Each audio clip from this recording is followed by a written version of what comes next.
બ્રિજમાં આગળ વાત કરીએ તો સુરતના વડોદમાં પાણીની ટાંકીએ લોકોની ચિંતામાં વધારો કર્યો છે। ટાંકીના દાદર જર્જરિત હોવા છતાં પણ તંત્રના આંખ આડા કાન થઈ રહ્યા છે। તંત્ર દ્વારા ટાંકીના આજુબાજુ પાલક બાંધી અને સંતોષ માણી લેવામાં આવ્યો છે। ટાંકીના ઉપરના ભાગમાં હજુ પણ સળિયા દેખાઈ રહ્યા છે। મહત્વનું છે કે વર્ષ 2015માં કરાયું હતું પાણીની ટાંકીનું લોકાર્પણ। તડકેશ્વર દુર્ઘટના બાદ પણ તંત્રે હજુ સુધી બોધપાઠ નથી શીખ્યો।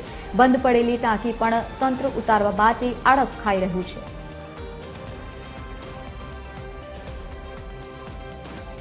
તો જે પ્રમાણે આ સમગ્ર બનાવ સામે આવ્યો છે। મહત્વનું છે કે પાણીની ટાંકી એ લોકોના માથાના દુખાવા સમાન બની છે, કારણ કે જર્જરિત હાલતમાં છે ને તેમ છતાં તંત્ર દ્વારા કોઈપણ પ્રકારની કામગીરી નથી કરવામાં આવી રહી।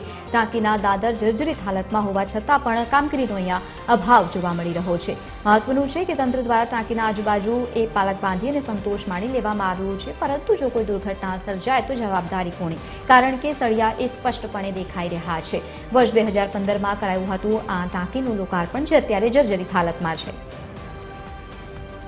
વધુ માહિતી સાથે સંવાદદાતા દિવેશ પરમાર જોડાયા છે। દિવેશ, પાણીની ટાંકી જર્જરિત હાલતમાં હોય સ્પષ્ટપણે દેખાઈ રહ્યું છે, તેમ છતાં કામગીરીનો અભાવ, શું વધુ માહિતી?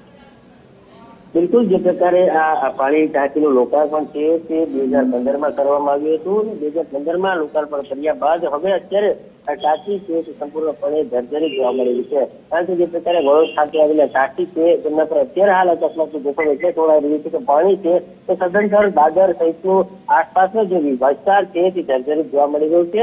અગાઉ પણ જે પ્રકારે પાણીની ટાંકી જર્જરિત છે તે પ્રકારની ફરિયાદ થઈ હતી ત્યારે માત્ર પિંજરાઓ મારવામાં આવ્યા હતા, પરંતુ હવે ઉપરના ભાગમાં પણ સળિયા દેખાઈ રહ્યા છે। થોડા સમય પહેલા જે પ્રકારે અરેજમાં જે તડકેશ્વર ખાતે પાણી ટાંકી ધરાશે છે, ત્યારબાદ હજુ પણ સુરત મહાનગરપાલિકાના તંત્રે સીટ બેઠક લીધી ને અત્યારે પણ આ પાણીનો ટાંકીનો જે રિપોર્ટ છે તે ઘણા સમય પહેલા રિપોર્ટ કરવામાં આવ્યો તેમાં નેગેટિવ આવ્યું છે, તેમ છતાં પણ આ પાણીની ટાંકી વિચારી વેચી લેવામાં આવી। હાલ પૂરતી પાણીની સપ્લાય તો બંધ છે, પરંતુ આ ટાંકી પડવાની રાહ સુરત મહાનગરપાલિકાની તંત્ર જોઈ રહ્યું છે। પ્રકારનો ઘાટ અત્યારે સર્જાઈ રહ્યો છે। સ્થાનિક લોકોમાં પણ રોજ ત્યારે ક્યાંય ને ક્યાંય ભય પણ જોવા મળી રહ્યો છે, કારણ કે ગમે ત્યારે આ ટાંકીના કારણે અકસ્માત થવાની ભીતિ છે, ત્યારે વહેલી તકે આ ટાંકી ઉતારી લેવામાં આવી તેવી બેચેની પણ મારી જોવા મળી। બિલકુલ દિવેશ, આભાર સમગ્ર માહિતી સાથે જોડાવા બદલ। તો પાણીની ટાંકી ઉતારી લેવામાં આવે તેવી લોકોએ પણ માંગ કરી છે।